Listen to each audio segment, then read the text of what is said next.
Well, there it is, just how I left it. That's always my biggest fear, is I'll get here and someone will have come up here and broken in.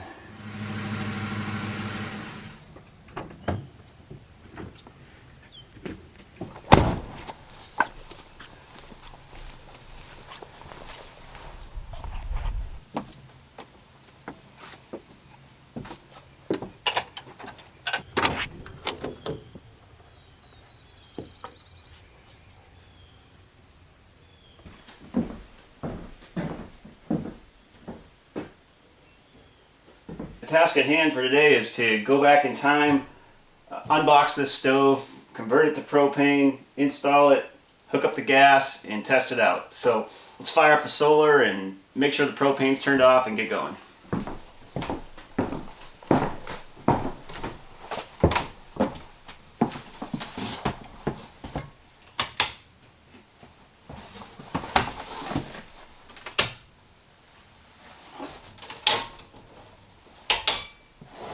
Pretty early in the morning. Looks like main array is getting 65. The east is getting 50, which makes sense since that's where the sun rises, and the west is getting 7.98.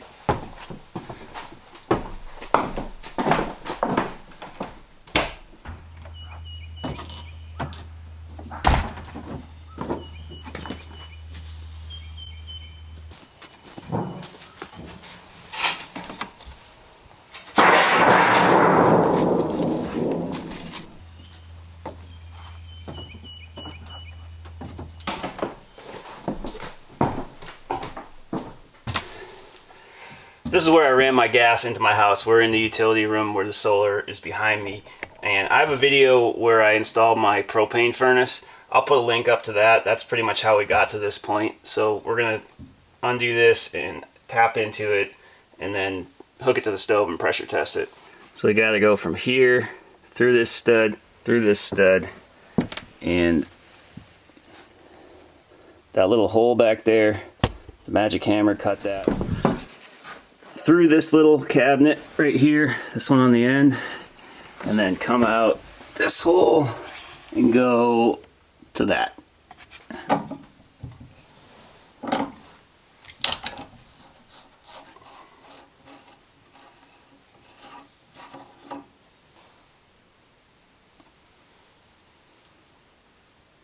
Alright, I'm going to put this here because I know I have to go up to propane water heater, and I'm going to put this one so maybe if I ever want to put another propane furnace in, I can do that.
Alright, it's easier to do this next part out here.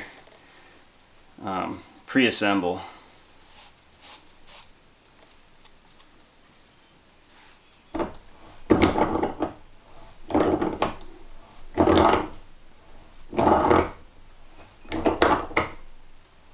It's very difficult to control the amount of this stuff that goes on here. This is probably, I know this is way more than needed, but it's not a precise application.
I decided this propane conversion would be easier to do for my living room.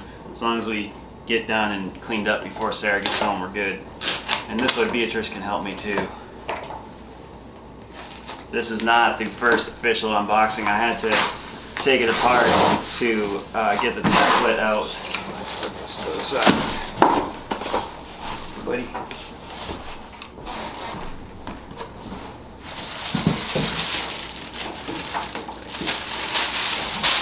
So I know this thing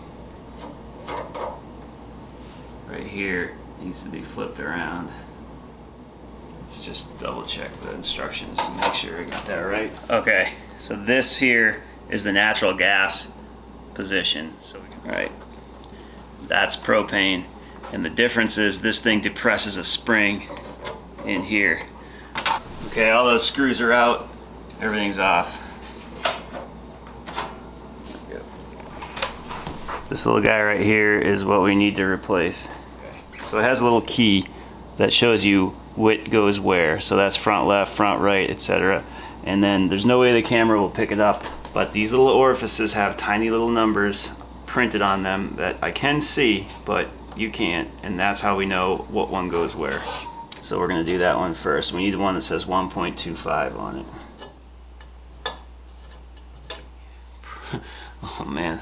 This is like a stove for ants. This is just not gonna work. Good Lord. One down. Can't imagine that has to be too tight. Yeah, we need a socket wrench, unless these are super loose. That's not happening. Oh yeah, that's the stuff. Look at that. It's amazing what the right tools will do. This guy goes in the bag. So we need the one that says 0.94. So let's do it. You will just tighten that guy up. Whew, that one is small. I don't know. I might have to turn this thing upside down to get that out. Ooh. It's in there good. It's out. Oh, yeah, that ain't happening. There we go.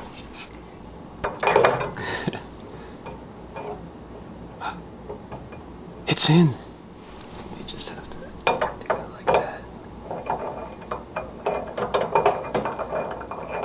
I think we have it. Alright. Double check our polarity. There we go. Now we don't have to climb underneath the counter to do that. Someone was a good helper today. Sarah just took her on a run. She's exhausted. It looks like the only reason for removing this top was to adjust the flame, which I can't do right now in my living room. So we're gonna put this in the box, teleport back to the cabin, and get this thing hooked up and test it out.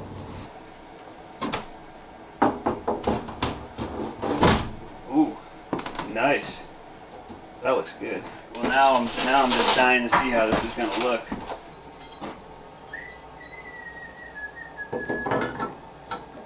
Oh, this thing's made in Italy. Look at that. I don't know if it's a good thing or a bad thing. Sorry, I'm just kidding. Don't mean to offend my Italian friends. Or family. Or family members. See, I can make fun of Italians because I am one. There. Goes like that. There is a direction these have to go in.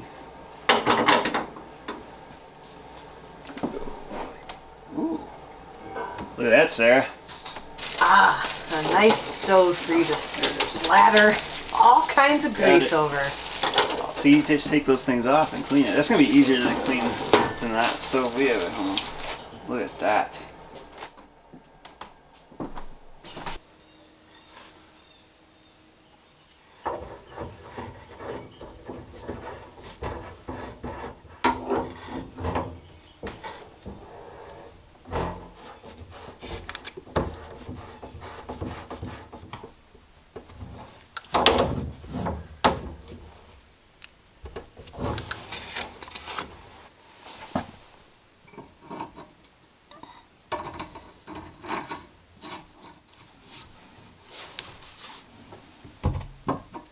We got that run, so that's goes over to our drip and shut off.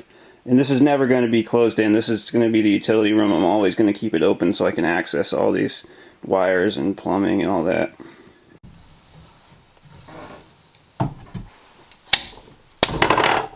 So it's right on 15 psi. I'm going to go work on next week's video for a little bit. We'll come back and see how this is doing. What do you think? You think I'll have a leak?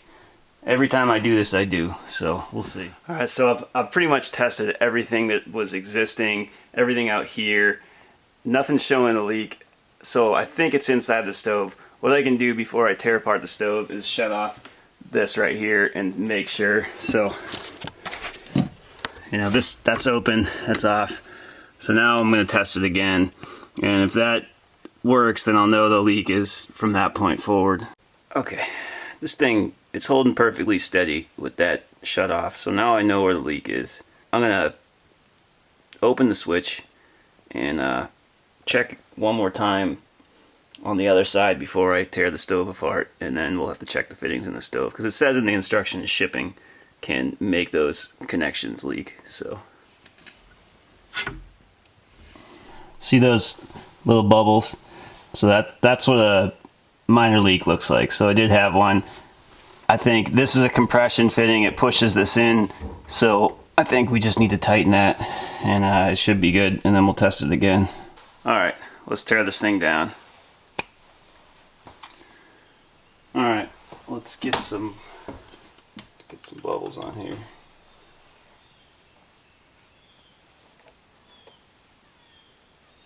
Oh yeah, there it is. Look at that. You can hear it. Alright, so big bubble right there. I mean, it's really leaking fast. Let's test this. Let's test this one too, just to be sure. That's leaking right there too. Okay, well, two of them in here. So I turned it on again, and I found even another leak. That compresses there, where the flexible pipe like seats in there and compresses, and I had a leak there too. So I just got that one, so let's try again. So we're gonna do this one more time. We're like tiny bit over 15 or under 15 psi. So we had, to summarize, we had a leak here, and then we had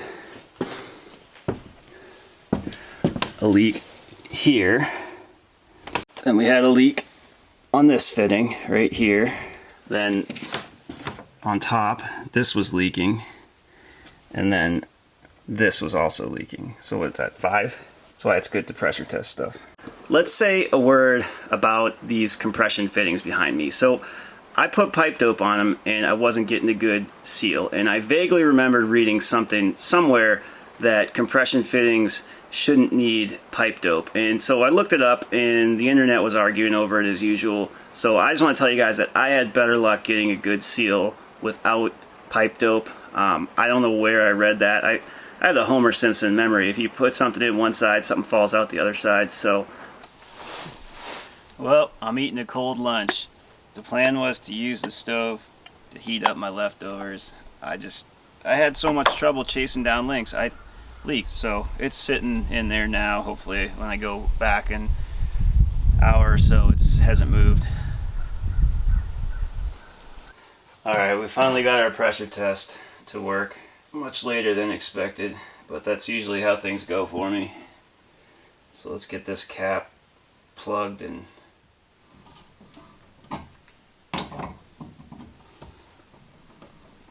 okay, so we're a little over halfway through.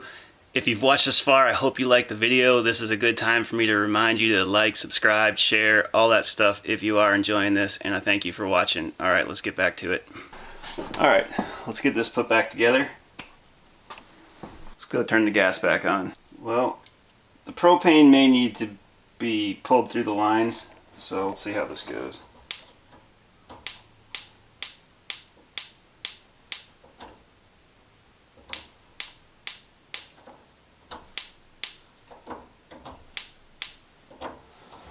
Alright, we gotta go back to the instructions here.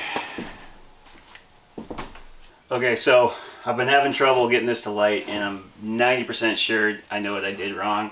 So when I pressure tested my lines to 15 psi, I probably blew out the LP regulator because it's only meant for a half psi, 10 to 11 water column.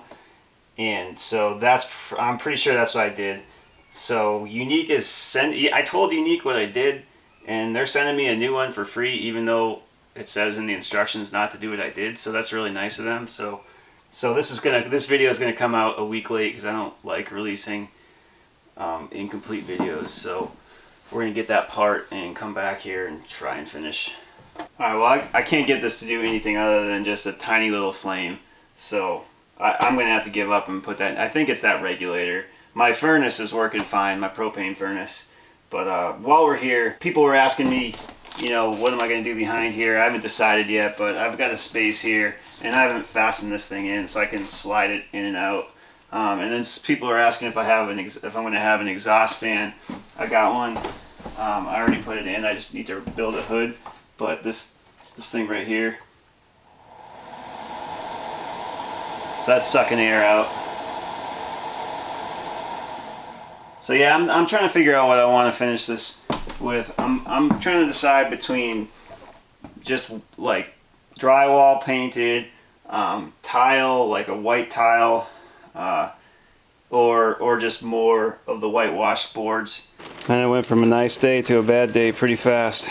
I gotta head home. We'll have to finish this video on a different trip. Alright, I got the new regulator. Called these guys on a Friday. They FedExed it. Had it on a Tuesday. Awesome customer service. But there's one thing I want to do first, just to make sure. I got this digital manometer, and I want to measure my inches of water column before I put that new regulator in, just to make sure it's not off.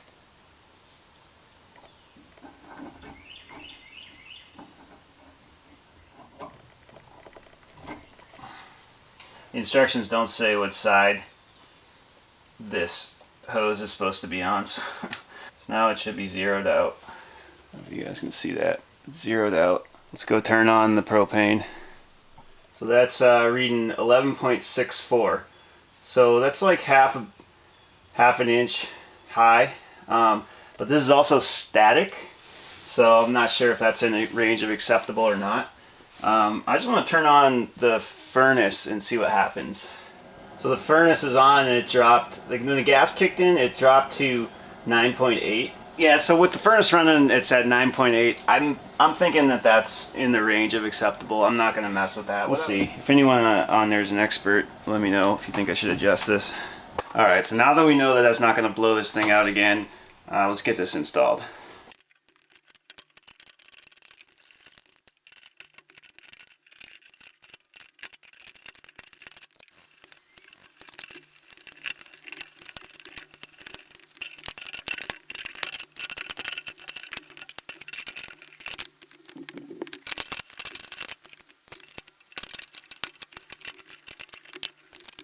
Okay, new pressure regulator is in. Check for leaks one more time. Yep, got a leak. It's probably too small to pick up on the thing, but let's turn the propane back off and see if we can get that fixed.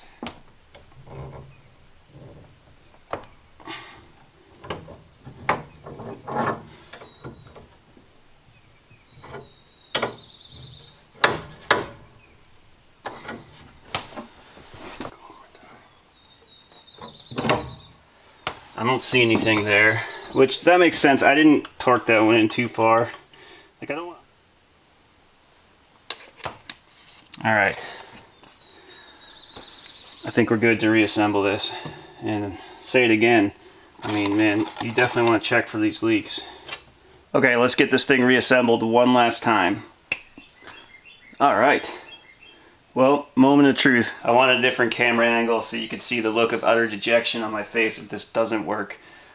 Alright, without further ado. Oh. You can hear the gas. Yes! Look at that.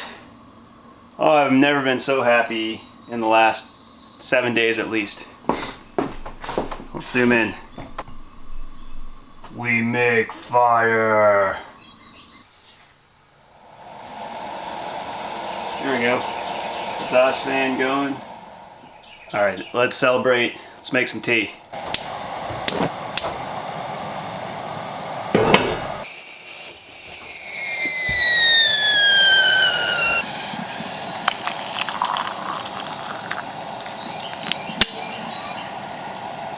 Alright, so let's review that stove. So far, first thoughts, it looks good, it makes fire, and the customer service is awesome. Obviously, I've used it once to make this cup of tea, so I can't speak to its longevity, but initial impressions are it's really nice. Let's see, yeah, I did read the manual beforehand. Kind of bummed that I blew out that regulator. I mean, I read it. The normal person retains, what, 20% of what they read, so I probably retain 5%. I know people are going to freak out about me working with propane, and I'm not against hiring a plumber to do this kind of thing. In fact, I'm rehabbing a building in the glorious city of Dayton where I live right now, and I hired a plumber to do the whole thing, and they're very professional. The guy puts an electronic pressure tester on it, and then he leaves it overnight. He calls the inspector comes the next day, makes sure it hasn't moved at all. There's a couple reasons that I didn't hire a plumber out here. One, there's only one contractor who's ever been up here, and that's the guy that hauls the gravel from my road. Two, you don't know what you're gonna get. So you could get a really great professional plumber, but you could also get the guy that when he's not a plumber, he's an electrician. When he's not an electrician, he's a carpenter. And when he's not a carpenter, he's whatever you want to hire him to do. I mean, in fact, driving through town, I saw a sign that said plumbing and electric, and that could be a legit company that has real electricians and real plumbers, but it could also be a guy that just does plumbing and electric. So you just don't know what you're going to get. I felt more confident doing it myself than rolling the dice on someone. But you know, if you're in a place like me, it has no inspections. There's no inspections here. There's no inspectors. There's no permits. There's nothing like that. It's still a free country here. If you're in a place like that, just don't be an idiot. Don't get yourself asphyxiated. Don't blow yourself up. Pressure test everything. And if you're not comfortable, then try your best to hire someone. I wish I had milk. I don't like tea without milk. And I also keep these everywhere. So, safety first.